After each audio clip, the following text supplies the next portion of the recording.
The majority of homes currently being built are bad for the earth, the occupants, and the builder's health. Every fortnight, join me, Jeffrey Hart, as I talk to designers, builders, makers, dreamers, and doers, exploring the wide world of sustainability in the built environment by talking to wonderful people who are doing excellent things. Whether you want to learn more about natural materials, are navigating your own self-build, or just want to know that better alternatives are out there, this is the podcast for you. Hello and welcome to episode 95. This is the second of two episodes with Shannon Berry. This one does kind of run on from the first episode, so you might be better off to listen to episode 94 first, although they do relatively stand alone. But before we get into the episode, there's just time to say that if you would like to support this podcast, it is 100% independent. Then head to patreon.com/building sustainability. You can support for as little as you want per month, or if you sign up for £5 a month, then I will hand carve you a wooden spoon for you to eat your breakfast with. Any support is gratefully received. It really does pay for my time to create this podcast, promote it, share it, edit it, record it. All the things that go into a little hour chat that comes out as the product. So in this episode with Shannon, we talk a bit about Make It at Market, the BBC programme. If you are listening to this before the 20th of January 2023, then make sure to check out Shannon's episode on Make It to Market, BBC 4:30, also available on iPlayer. This episode, we talk about Make It at Market. We also talk about Shannon's diagnosis with dyslexia, dyspraxia, autism, and ADHD. I'm going to read you a little snippet from her bio on her website under the heading Advocate for Acceptance and Understanding.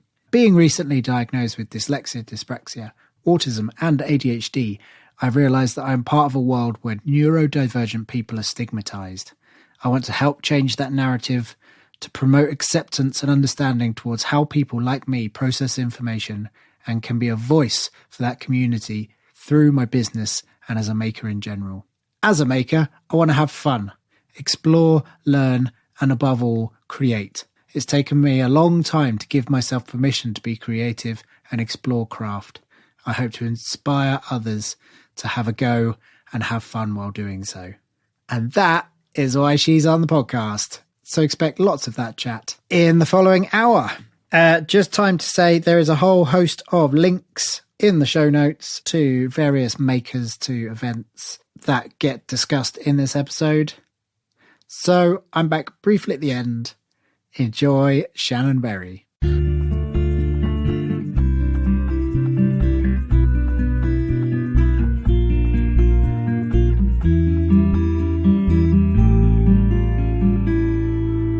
Some people might be listening to this podcast because they've just seen you on the telly. Yep. What are you doing? For anyone that hasn't seen it, what's your telly programme? I'm on the telly books. And to be quite honest, I've watched the first 5 episodes and they're all pretty gentle. So I'm feeling quite good about it. No one's been destroyed, have they? No, it's all very wholesome, which is exactly what I wanted. So yeah, let's see how it comes off. What's the programme? The programme's called Make It at Market.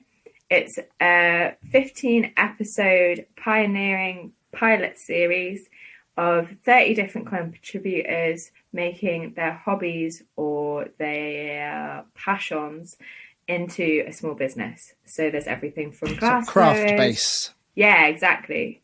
Craft-based. So everything from glass blowers, blacksmiths, willow weavers, and bowl turners. There's 3 of us. Is there? Yeah. I saw Mike the other day. Yeah, Mr. Scapper. He was brilliant. He was mint, wasn't he? Very heartfelt, I thought. Really heartfelt, and he really delved into like the meaning and the significance of everything. I really enjoyed that. Very, very conscious. So yes, explain what's happening in the show. So the show is a period of time over a couple of months, so end of April to the start of July, where we turned up at Stonywell, which is a National Trust site, beautiful arts and crafts building and grounds. And is that Stoke area? Leicester. And as you can imagine, full bloom, absolutely beautiful, end of May, end of spring.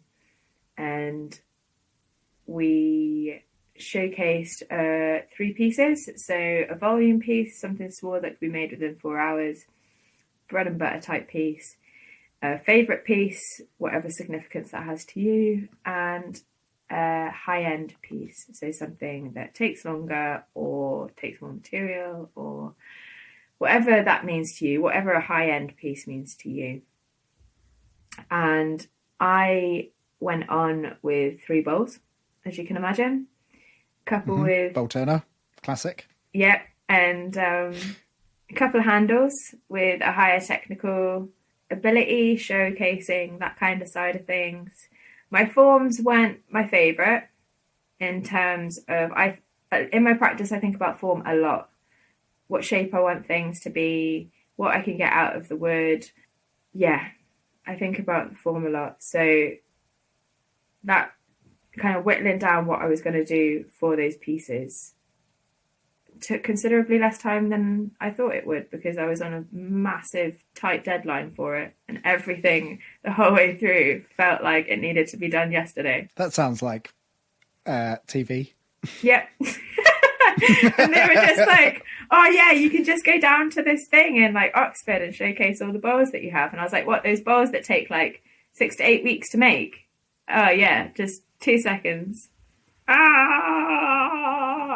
Well, I have to say, I mean, your episode, we're recording this on the 7th of January, so your episode is out on the 20th. 20th? Yeah.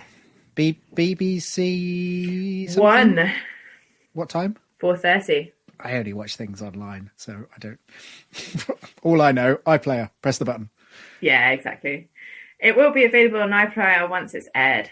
So for those that do the streamers, they'll be able to access it there. But when I was watching Mike do his power lathe turning, it filled me with an immense amount of pride to see your lathe, your pole lathe, set up beside. And it looks so good. Just like a beautiful, beautiful thing.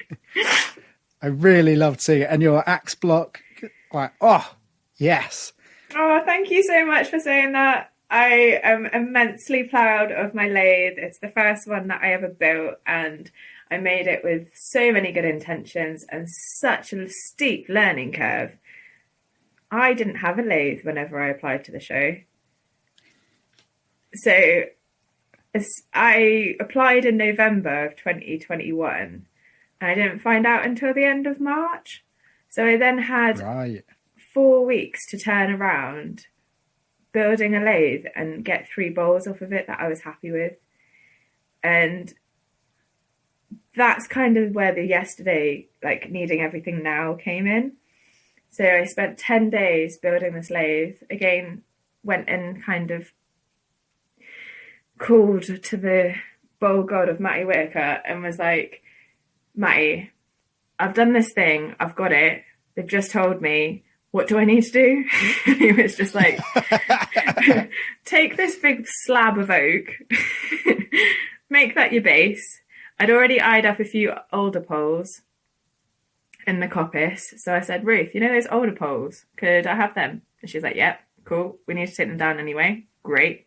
And then a big hazel rod for the top. And then we had a bit of sweet chestnut lying about from when Louis did his sweet chestnut coppice season in the South Downs. So I split that up into a few legs, and it had this beautiful little knot in one of the quarters that I can put the spare tool when I'm not using it. Ooh, nice, right? So that's a detail that everyone else will not really appreciate. But there's wood turners just across the country went, ooh. Oh, there's my big belly laugh. And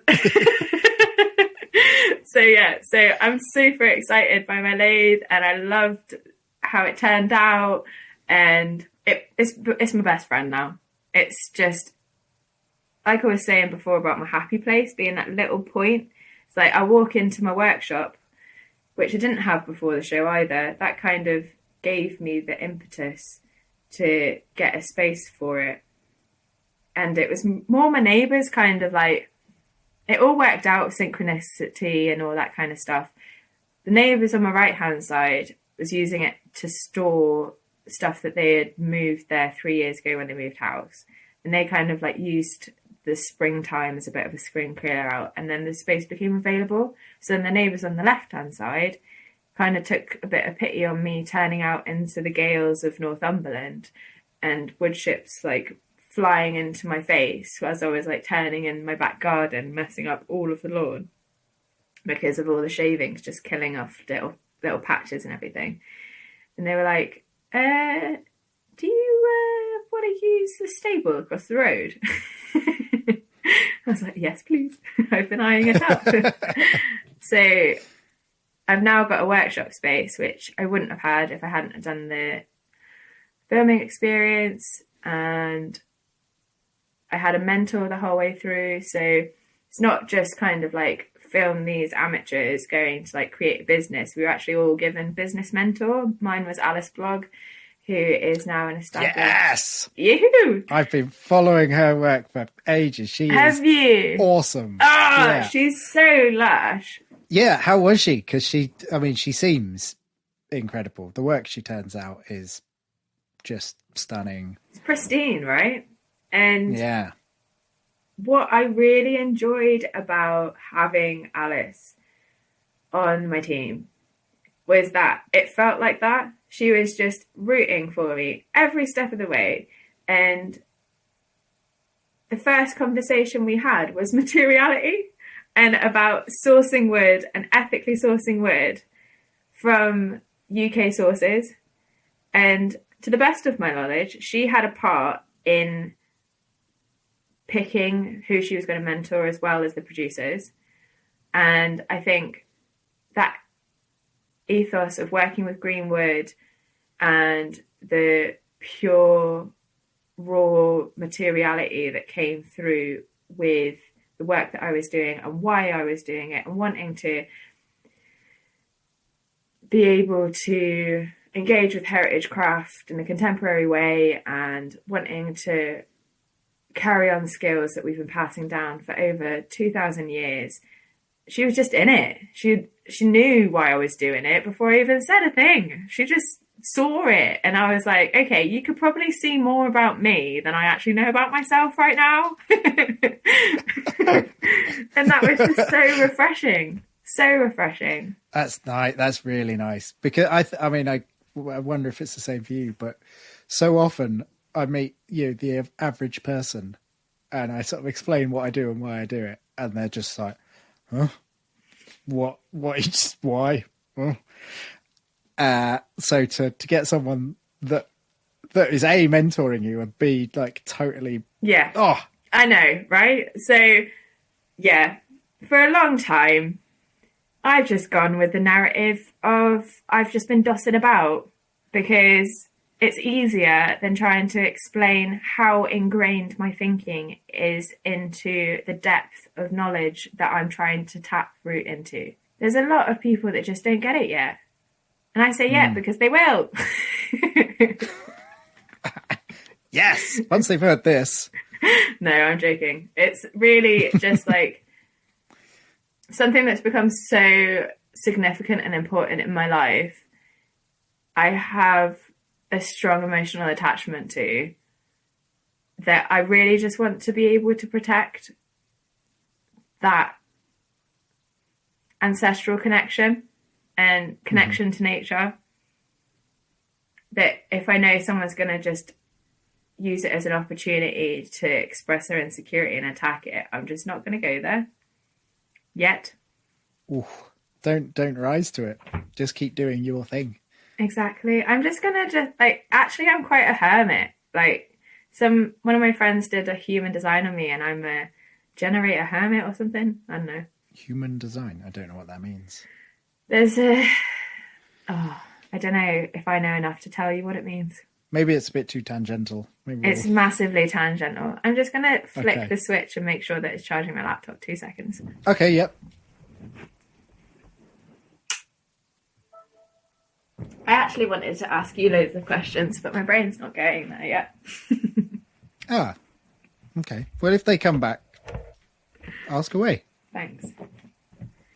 Did you? Oh, by the way, one thing I wanted to say that I totally forgot was you're actually the first guest who is a patron of the podcast. And I just wanted to say thanks. You're welcome. You got me through lockdown. So, babes, it's every penny worth it. Yeah. And how's your spoon? Delicious. It fills me with joy. So, yeah. Oh, I was thinking about it. That spoon, one of your ones, came from a batch when I was in the woods. It was, I think I talked about it on the podcast the other week, where I had to move to the woods because I've run out of money, and like was sort of sad about it, about sort of not living in my house. But then actually suddenly realised I was in the woods just every day. I made stuff, and I just found the perfect flow, and I had this beautiful walnut that was just like creamy to carve, and just every spoon was coming out as like the best ever. I was like, I'm in my happy place. And so you have that kind of, down in a little object. Oh, that's like the magic. It's just so beautiful to hear where it's the magic. You made the magic, and I've got a bit of magic left. And it's like so important to me to have that. I can't express it in any other way.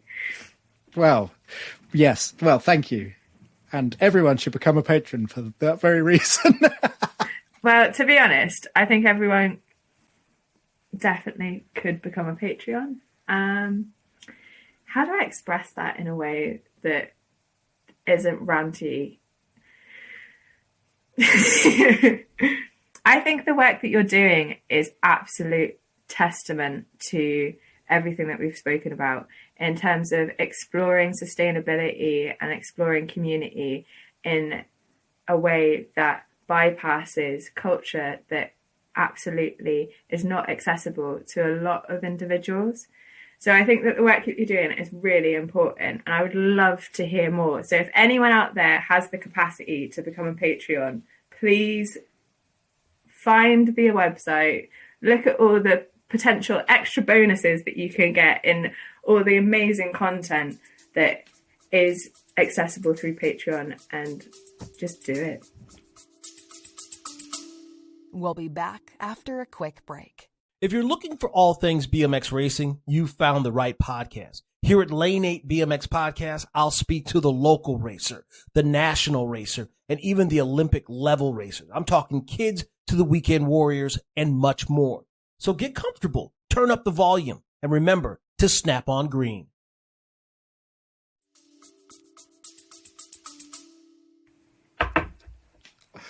I'm having a big old blush.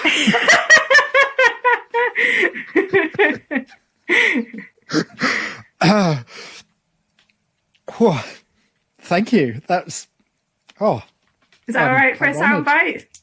Yeah. Cool. Crikey, thanks. You're welcome. Right. Anyway, we were talking about Make It at Market. Yeah. Try and regain some composure. Make It at Market. What do you want to know about it? I guess, one thing that I found interesting and is a common topic around in our sort of world is pricing. Oh, no, Jeffrey. How on earth do you put value, like financial value, on your time and the skills that you've learnt and all the things you have to do to make a bowl? And it's a common thing I've seen in the Make It a Market is some people wildly overestimating the value of the thing and some people underestimating it. Pricing is really difficult, to the point that it needs to become quantifiable. And then even when you make it quantifiable, you don't want to charge anything. So what I've done is give myself a rough estimate on the time that it takes to make things. Look at the running costs of having a workshop, potentially buying tools, going to workshops to learn new things, continual professional development, anything that you would get in a conventional career. I was kind of looking at that kind of holistic. Give myself one course a year, give myself the opportunity to go and do a chainsaw course so that I didn't have to wait for someone to get home to be able to cut the wood up that I need to use on the lathe, right? So then it's looking at your hourly rate. And thankfully, being self-employed for the past 5 years, I have had to go through the creating a service, providing a service, putting a price point on that service as to my skills and experience level and the job that I'm doing and the clients that I'm working for, right?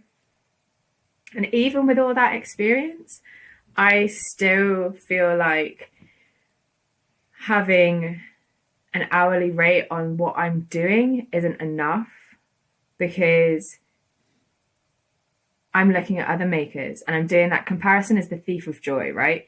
And I'm doing that comparison thing of, oh, but the guys that are at the top of their field aren't charging half as much as I would for the bowl that I'm pricing at this much with all this entailed and, right?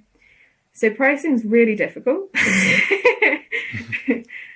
And I've got to my prices with the aid of a bit of business mentoring, and then I changed them and I've gone back to Alice. The actual advice that I got from Alice was do workshops. You're never really going to make much money from your bowls. Oh, wow. Really? Yeah. Interesting. I mean, I think I would say that of the makers that I know, most of them teach workshops. And have a second job. Yeah. What's his name? He was chatting to us at Northern Bowl, Greenwood Chairs. But whatever his name is, Duckmanton, Rob. Well done, you. Get in. Oh, I just remembered Duck. So, good bit of association. Well done. So Rob Duckmanton saying that he would rather, or in fact he does like prepping vegetables for a pub chef. Yeah. It does a few hours a day or something like that, so that he doesn't have to teach workshops. I'm not able to teach workshops at the minute, and because of that I'm having to work in a corner shop just to kind of make ends meet, because everything that I'm doing is seasonal and job based, like project based. Yeah. So does that mean that Shannon Berry Nature workshops will be available soon? Workshops available on my website, hopefully, as my website launches before my show airs on the 20th. Okay, so when this goes out, maybe people should check back in a week. Yeah, for sure. Like, yeah, amazing. I've built my own website. That's what's come out of the show as well, is that amongst being my own accountant, bookkeeper, graphic designer, marketing guru, maker, sourcer extraordinaire, I built my website, and it was really challenging, and I've spent so much time on it. And what's been really challenging is knowing what to put on it in terms of information. I want a whole page dedicated to woodlands and where people can access courses like Woodland Pioneers or Weekend in the Woods or Bowl Gathering or Spoonfest, or that kind of like gateway environment to connecting with community and the people that are practicing heritage craft. I look forward to seeing that. Thanks. I look forward to seeing it too. I have done my workshops page though. My shop's pretty much there. I've got one photo to find for demonstrations, which is just a little place. And most of it, I think, is going to be just getting in contact with me. I'm not expecting the world out of the show, to be perfectly honest. I'm in contact with quite a lot of the contributors, and they've all had different responses, and no one is ever going to be able to predict. Even the executive director and producer was like, we've never done this before, we don't know what's going to come out of it. And that's great, because it's just an opportunity to have a different conversation. I've been having loads of conversations about neurodiversity and craft and sustainability and culture and community for years now. So it's hopefully going to just be a continuation. However, please, I will say now, be patient with me. There's only one of me, and I find liaising through email, as most self-employed outdoorsy people do, quite an ask sometimes. And sometimes it's amazing. It will just depend on what part of my cycle I'm on as well. So please be patient with me. Who are your bowl inspirations? Oh, great question. Starting off with Matty Whitaker. Of course. The one and Old only. blue eyes. Gentle soul, that is Mr. Matty Whitaker. And mainly down to his ethos and his skills and his ability.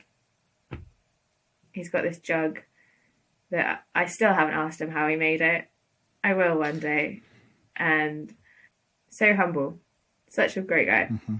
And Amy Leake, I think I've already mentioned, woodmangler.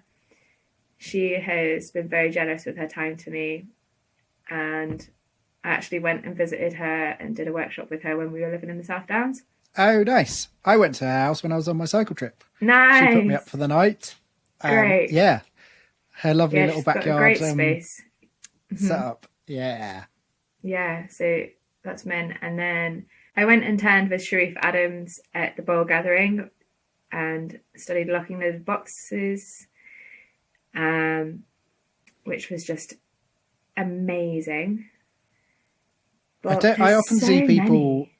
post like, oh, I've just turned this locking lidded box. And I don't think people really understand. You can't really convey how clever and intricate and mad that you're turning this on a lathe.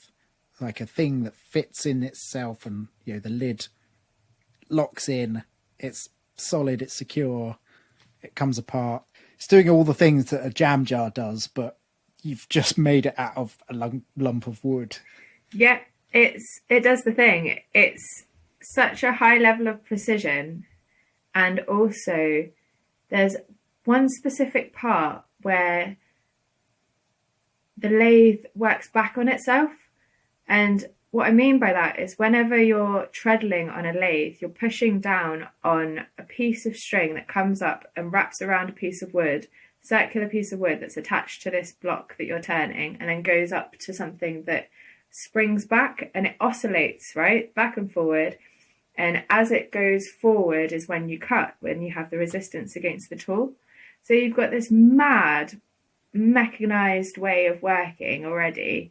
And then you reverse it, flip it and reverse it, shove a different tool that you've never used before in this bit of wood that you can't see into. Mental. Which is like, so when you push down, it turns away from you, and you've got this tiny little hook that you're scraping like you would rev a motorbike. And you're literally just doing this tiny little rev movement, which is scraping the underside of the lip, which is part of what Sharif calls a gallery, which is like part of the locking mechanism, that if you undercut too much, the hours of work that you've put in up until that point, you may as well have just turned a bowl. You've just undercut the most important part to this locking mechanism. And it's something that still boggles my mind. I actually went and turned with Matt for a couple of weeks after the bowl gathering and made some locking lidded hook tools, which are even more specified than the hook tools that you use to make a bowl, on his forge using charcoal, which again, I love the full circle ethos that he has to his work, using charcoal made from wood to make the tools out of old cast springs or cast or types of steel that are recycled and upcycled to make the bowls to eat the things, and it's all just beautiful. So this whole systems thinking goes into making these tools, but then the tools themselves are so interchangeable as the shape that you make on the lathe.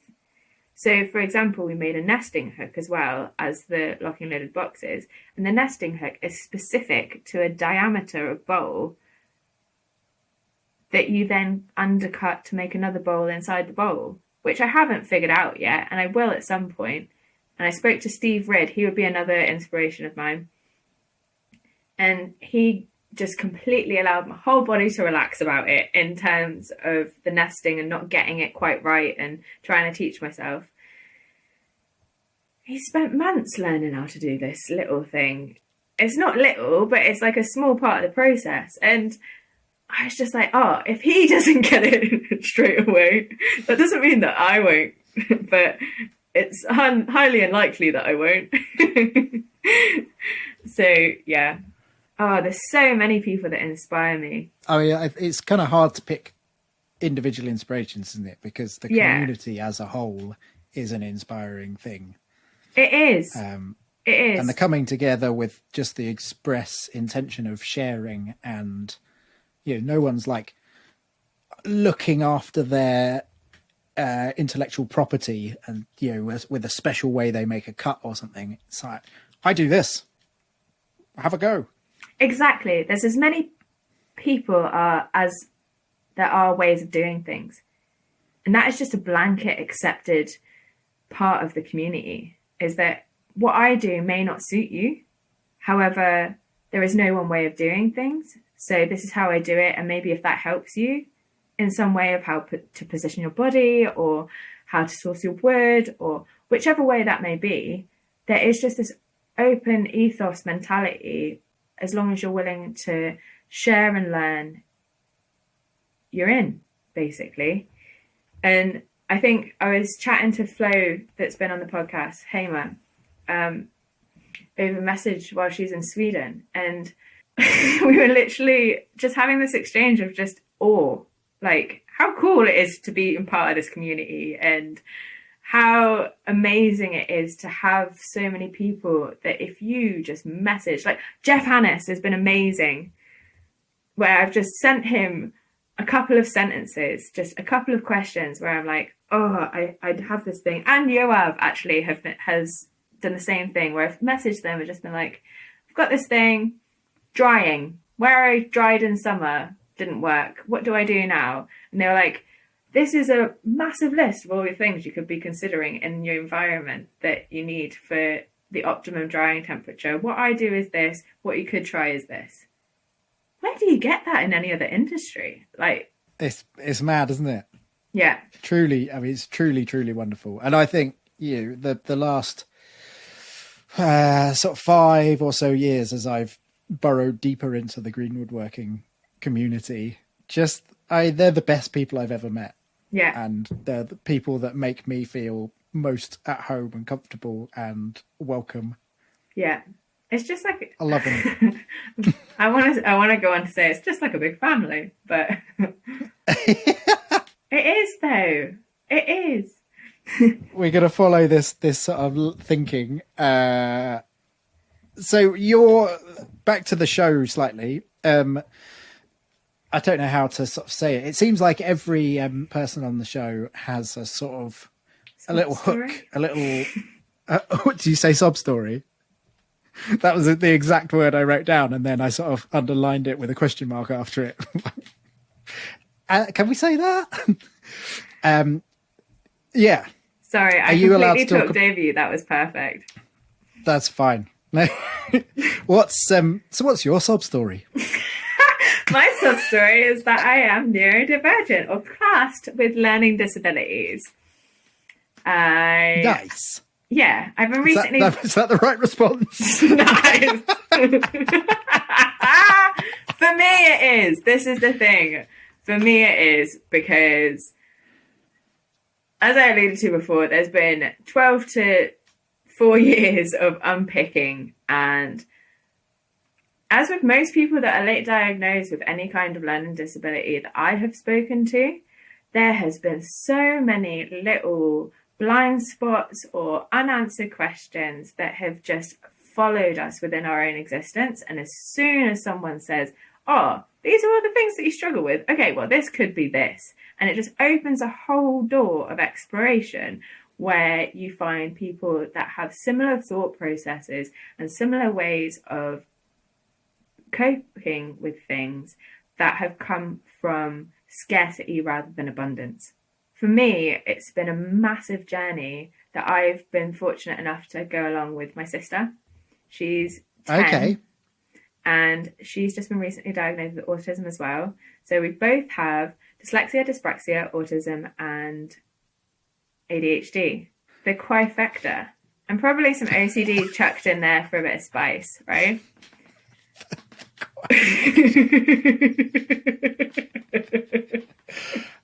And was your sister the cause of your sort of diagnosis? Because I've read that a lot. It's like late stage diagnoses quite often come from like your child getting diagnosed or someone you know. So what actually was the initiation energy for my dyslexia assessment was the fact that I came back from traveling 10 weeks after a year-long planned trip with very little resources because we'd sold the car, gave up the room in the shared house to go traveling, and it all kind of went to pot once the big C hit. And when I came back, I was like, right, I'm going to use this as an opportunity to follow my passion into woodland management and craft. I'm just going to do the thing. I was set up at my partner's family's place in Northumberland. I had this beautiful growing space with all the veggies, and I was applying to woodland management trainee jobs. And what I knew that I could have a conversation with someone in about an hour's worth of information and just info dump and have all this specialist conversation into things that I already knew through my hobbyist exploration. It took me about 3 to 4 weeks to write down. And I was like, hold on, cotton picking. Like, there's something going on here. And then I bought this book that had extraordinarily obnoxious white pages. And I couldn't read it because I was like, okay, new start, new me, I'm going to get into reading, right? So I bought this book about Irish mythology and folklore. And I couldn't read it because the words were like unfocused. I knew that I didn't need reading glasses because years and years and years, I went back every 6 to 12 months and said, have my eyes changed? Because I can't see anything. Like, everything's blurry. And then I bought an overlay, bearing in mind my dad was dyslexic from day naught, but didn't get diagnosed through his work until he was the age of 40. And he was like, use an overlay, Shan. Like, just order an overlay. And I ordered this piece of coloured acetate, put it on the page and started crying. It was that moment that I was like, rang my dad and I was like, I'm dyslexic. And he was like, yeah.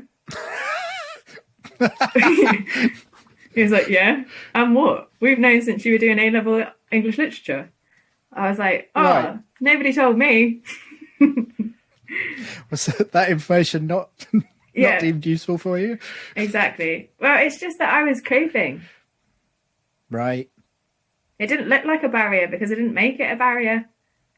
Because I had this internalized ableism that I must work harder and I must do the things that everyone else was doing because I was capable. But in reality, I was just working harder and burning myself out. Going back to younger family members finding out about their things. So I was kind of happy knowing about the dyslexia and dyspraxia.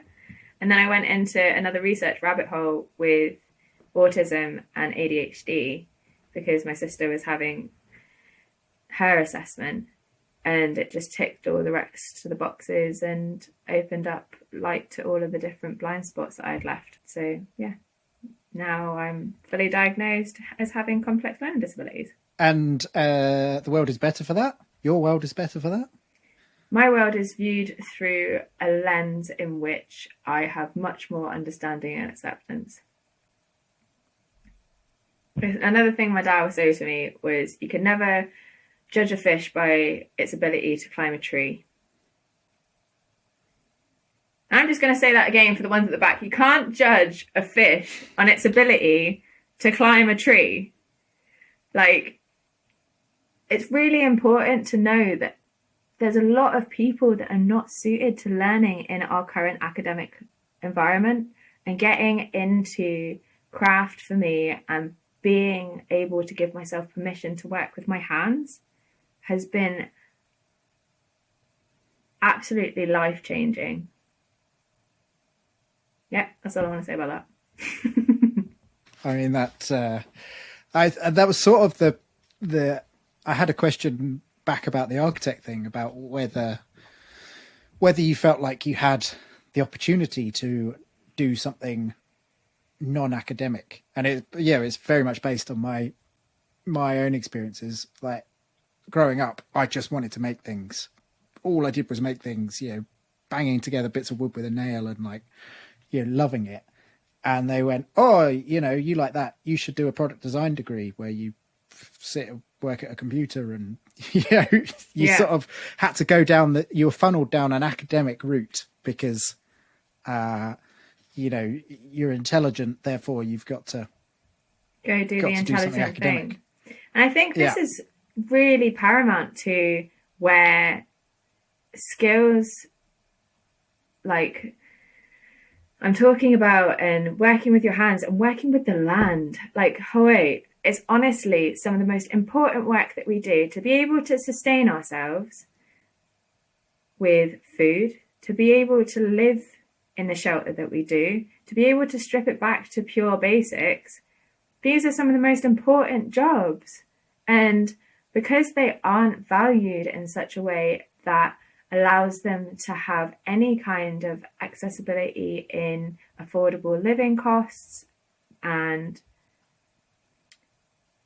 I feel like there's a better way that I can say that. So Jamie, who's a friend of the podcast, he was telling me the other day that he did a job. It was a garden show, and he did all this heritage lime plastering and stuff. And at the end of the show, he was just sort of like neatening something up. And this old lady came up and said, "Oh, did you design this wonderful garden?" And he went, "Oh, no, I made it." And she went, "Oh," turned and walked off. Oh my gosh. Exactly. Oh, my heart is broken for them. Oh, I'm so sorry, Jamie. That's just like heart-wrenching that you've like, and I've heard you speak about it before, that you put your heart and soul into making houses and then you give them over, right? Just to have a bit of recognition for that would be meant. Like, just a small plaque. Yeah, just like, I made this. Enjoy. I think there needs to be more value in working with hands. And in architecture, we were encouraged to an extent, we were encouraged to go and make things like installations. Like, I went to an architecture students assembly, which is basically 500 architecture students from around Europe just descend onto a village or town that is usually subsuing the city of culture. And it was just chaos, like loads of people just getting involved and doing things. And I went and did a metal workshop just to kind of push myself to work with a new material. I knew I was comfortable with wood. I knew I liked the sounds of wood. I really don't like working with metal as much, mainly because of the sound and texture. And that's where the sensory stuff comes in. So personally, I push myself to go and do things with my hands. And I talk with my hands all the time. I'm pretty expressive, and I'm around people that make things and do things in the community that I have at home. So I think I've just put myself into those environments, whereas before I wouldn't have necessarily been encouraged. It's a sort of a thing that we've definitely talked about at various green woodworking events, that if you're sort of tuned in a little bit to neurodivergent ways, being at a Greenwheel Working event feels a little bit like a neurodivergent holiday camp. And you're looking around at people like hyper focusing on this thing, whatever particular thing it is.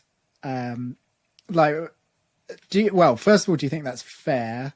And we'll start with that. I was speaking to someone from the Heritage Association, and they suggested, whenever I was speaking to them, that there could be umpteen dissertations written on the link between neurodiversity and craft.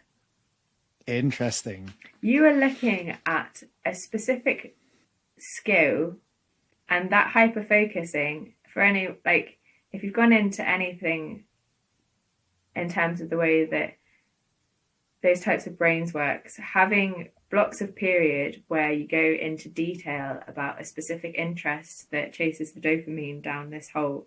Like, when you look at craft, it presents itself in such a neat package where you've got a skill you can learn, information that you kind of got to dig out and find either through connection with people. And I think that's an underlying part of the community, is that you've got this base of common interest that you don't have to fabricate through small talk. Amazing. And then you've also got these different kind of like intellectual gifts or like pieces of knowledge that you can just pebble and give to people and receive, and there's all sorts of parts of connection there which wouldn't necessarily be available if you didn't have that stream of craft flowing through it. And then you've got the context, man. Like, you've got the amount of information that has been passed down through thousands of different interactions and lots of different elements of gatherings and things that are just innately human, that appeals to folk that have a hard time connecting with society. It's just kind of made up for us.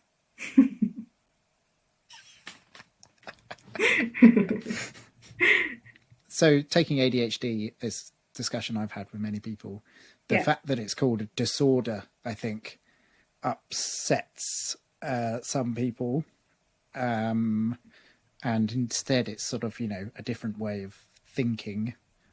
To say it's a disorder means that it's not, I guess, right.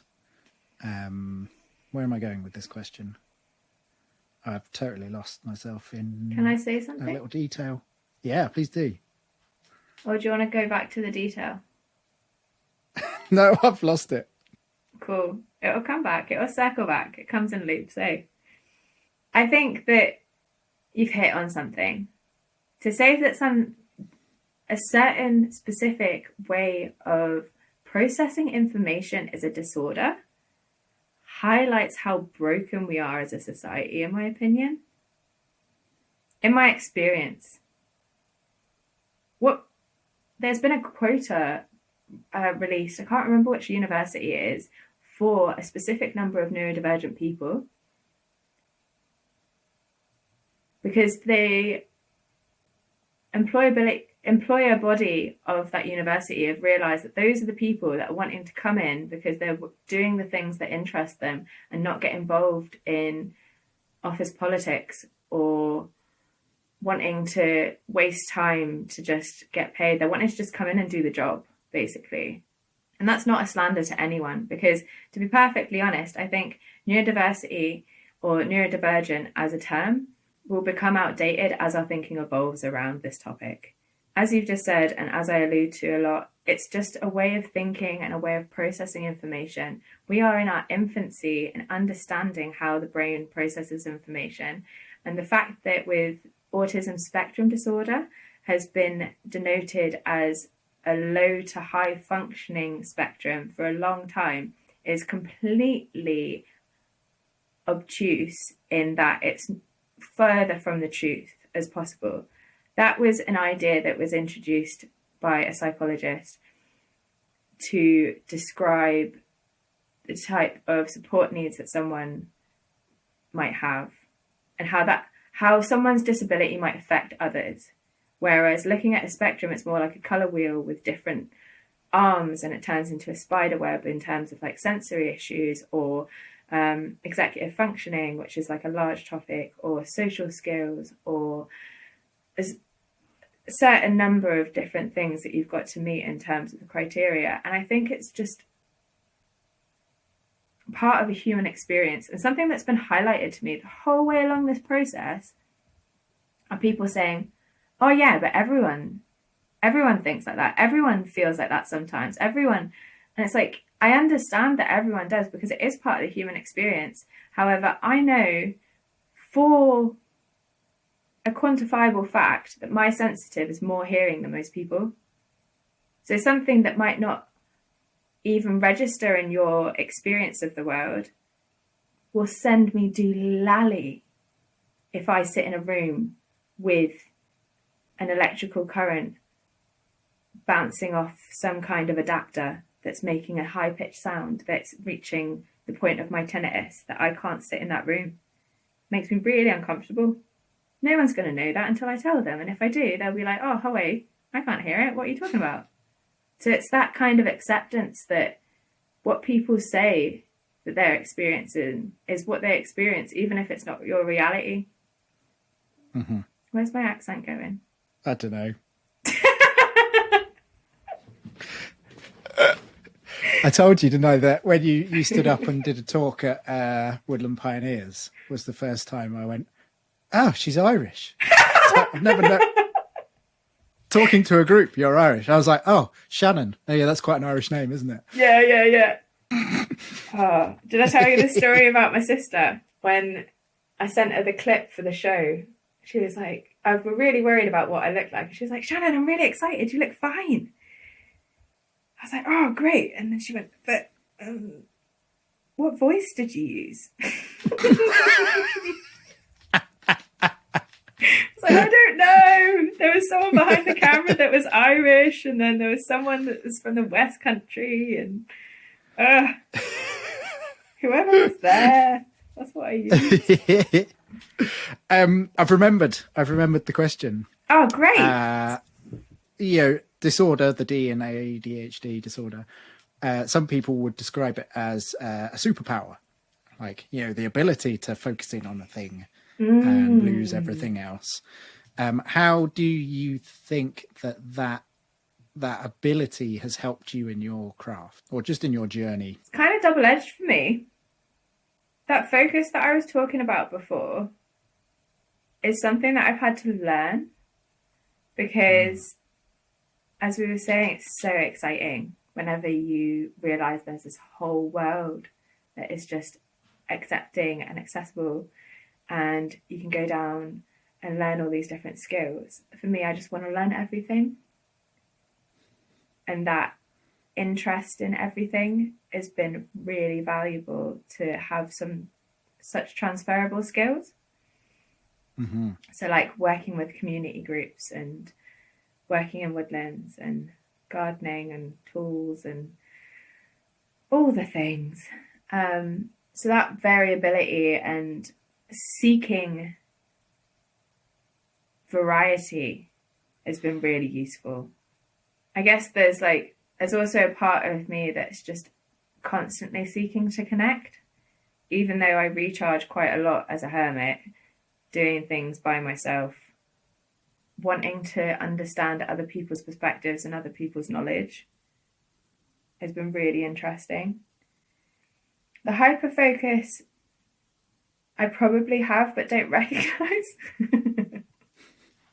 because there's so many other things that are much more prominent in my life in terms of the way that my brain distracts me. Yeah. And maybe it's the fine finish in the turning. Maybe that's to keep focused, to make very, very tiny incremental movements. Yeah. I've realized that I think a lot in shape and color. I think a lot in doing. And that's been glorious to explore. I love that I can go do in the work that I'm doing.